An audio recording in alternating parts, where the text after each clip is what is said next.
Hi everyone, welcome back to the Nighttime Cook. What should I say? Welcome back to my kitchen. This week I'm going to teach you how to make homemade ricotta gnocchi. Go back to my kitchen. Was that good? It's really easy, don't be scared. It just looks like you have to pee. I feel so unnatural. It's only 4 ingredients, and instead of making it from potatoes, we are going to make it from ricotta cheese, which is much easier and much lighter, in my opinion, much better. First thing I'm going to do is get my board ready. Do you ever have a board and you put it down, and especially when you're rolling out dough, or we're going to roll out our gnocchi dough, it moves around, so there's a really quick fix for that. You're just going to wet a paper towel or a wet rag, and you're going to place it down there and put your board on top. Just going to spread it out. Ta-da! Oh. In a big bowl, add your ricotta. Here I have 15 ounces of ricotta. You just take a cheesecloth or a linen cloth and just drain it so that your ricotta is nice and dry. So we're just going to go ahead and put that in there. Crack some eggs. I have 2 eggs here. I have some grated Parmesan and I have some grated Pecorino Romano. I'm going to add a half a cup of each. You can mix them first before you add them. And I'm going to go ahead and mix that first before I add my flour. Mom, I think you could talk even less. I'm going to mix that all, just mixing that really well. I'm going to add a couple cracks of pepper in here. I really only have a couple cracks. Need some more pepper tomorrow. The trick about these being so light is that you really don't need a lot of flour. So we're going to stir this up. Now we're going to add our flour. This is just all-purpose flour, and I have a cup here.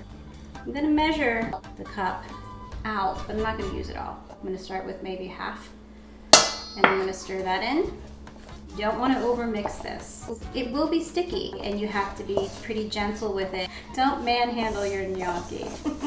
My cousin Greg came over today, and I taught him how to make these, and he finally got the hang of it, but at first he rolled them. Very frustrated. He did get frustrated because you have to roll it like a snake, and he had like something flat. I don't know what he was doing, but he figured it out. This is the consistency you want. It'll feel sticky, but it's not really like falling apart in your hands. It stays together, but it will be sticky. So I only used 3/4 of a cup, so I'm going to use the rest of this flour and maybe some more flour to roll it out. So I'm going to put that flour on my bench, and I'm going to just take about a cup of my dough. I'm going to roll it a little bit like that, and then I will take a bench scraper. These are great little tools because you can cut with this. You can also scrape up all your flour.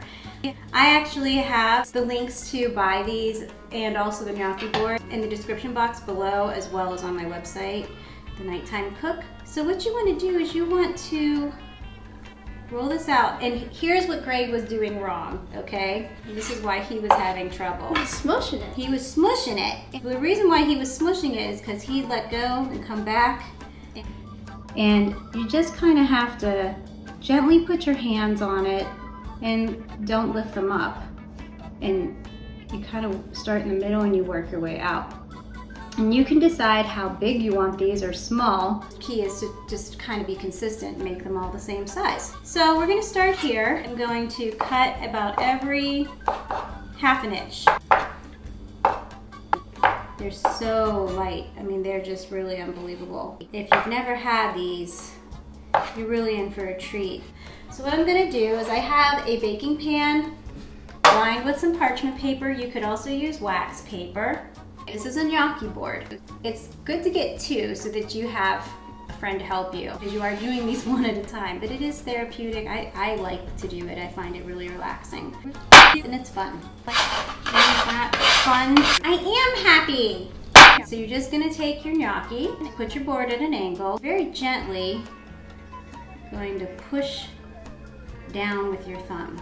And this creates this little divot in the back. So this divot is where all your delicious sauce is going to go, and just, you know, kind of cuddle in there and just be so delicious when you bite into it. How many times can you say delicious? And again, the trick to this is to have a light touch. You don't want to push down too hard, because you want to push and roll. I'm gonna try to do it here in slow motion. You could do this with a fork. So if you get a fork, you're gonna use the back of it. Again, I always like to just put a little flour on my fingers, especially my thumb. And I typically use the cut side, and you just roll it off. You can see the difference here. This is the one we did with the gnocchi board, and this is the one that we did with a fork. So there's only a few grooves. But if you don't have a gnocchi board, you don't want to buy one, a fork will work just fine. And we're just gonna keep working. Actually, you could do it right onto your sheet. You could eat these right away, but if you're not eating them right away, freeze them on this sheet lined with baking paper. And once they're frozen, you can store them in a freezer bag and have gnocchi whenever you want. So that's why I say double this recipe, triple this recipe, get your kid to help you, and just keep making them. It's really simple, it really is, and it's fun. These are so good. I could eat them raw.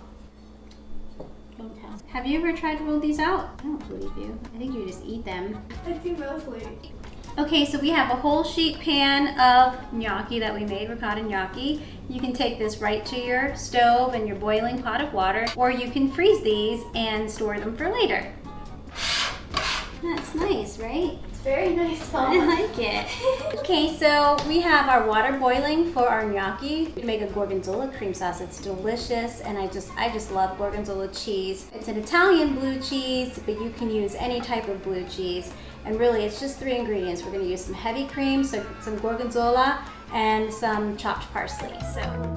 For this recipe, I added 1.5 cups of heavy cream, 2 ounces Gorgonzola cheese, and a tablespoon of chopped parsley. You'll see it starting to bubble, and that's okay. We want it to reduce because you want the sauce to be thick enough that it coats your gnocchi very nicely. To cook our gnocchi, I'm adding a few teaspoons of salt to boiling water. We're gonna work in batches. Gnocchi will come up to the surface. They're like donuts. Kinda. And then what you want to do is you either want to use like a slotted spoon. I have a very small fine mesh sieve that I like to use. And can you see that? Yeah, they're swimming around. Okay. They're at the top there. And they're really pillowy and soft and delicious. Look how nice. Look at that. Delicious. They look beautiful. So I'm going to take the gnocchi and I'm going to put them back in the sauce for a minute and give it a little stir. Just let that cook in the sauce for another second or two. I'm going to plate it. I'm making a mess. And the last thing that I'm going to do is add these delicious caramelized onions that I made earlier. And the recipe for that will be on my website as well. I just really love them. I sliced some red onions and I cooked those down in a little bit of olive oil and brown sugar and added a cup of red wine and like a tablespoon of balsamic vinegar. They're just really delicious and tangy and sweet, and they cut through the richness of the sauce. My cousin Greg brought me a delightful gift. It's Parmigiano-Reggiano straight from Italy, and I'm going to grate some of this glorious cheese over top of my gnocchi to finish this dish. What a treat. And it's made from a red cow. It's very rare and very delicious and very, very expensive. If you have the cheese to afford this cheese, I will leave the link to buy this cheese in the description box below. I'm gonna eat it now. Oh God. I'm telling you, they are so light and delicious, and they're just like a pillow, just like a little cloud of scrumptiousness. They're so yummy. This is ridiculous. You want to try? Mm-hmm. What do you think? Mm. Do you want the rest of it? Yes, Do please. you? I don't know. Before they get cold. You may have one more bite. Okay. Okay, I'm sorry. I draw the line here.